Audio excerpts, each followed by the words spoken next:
terrorist attacks, illnesses, thousands widowed, orphaned children, and thousands of hungry families. Who takes care of them?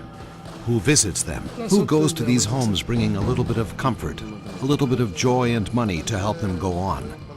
The Rabbinical Council for Charity in the Holy Land, the only charity that helps the poor in every city and settlement in the land of Israel.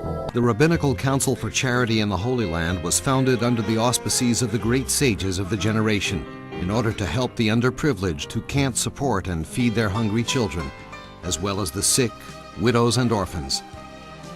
The Rabbinical Council is headed by Ashkenazic, Sephardic, and Lithuanian sages and all of the Hasidic sects without exception.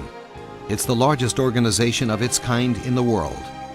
Its activities are spread throughout the country, from Dan to Beersheba. Its volunteers go to every part of the country, in addition to 1,300 rabbis who volunteer for the sake of heaven, coordinating and approving thousands of requests each month from the needy, who look to representatives of the Rabbinical Council to bring them the money and the hope they need to continue living with self-respect. We live in a rented apartment with 11 children, he says. May they be well. I took out some loans, but I can't pay them back. A week ago, we were informed that our bank account is being frozen.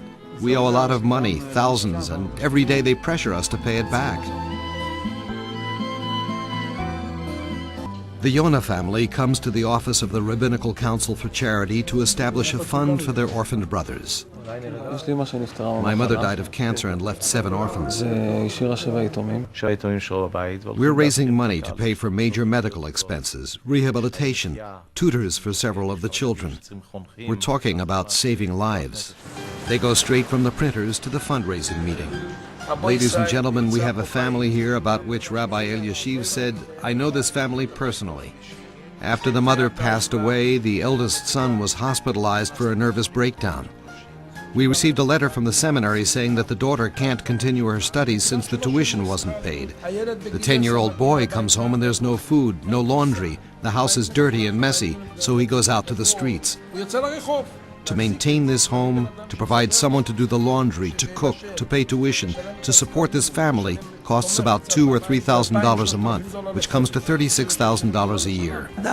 As you watch this film, these widows and orphans are still fatherless, and in many cases they have no food to eat. You can bring joy to their hearts, a smile to their lips, wipe the tears from their eyes.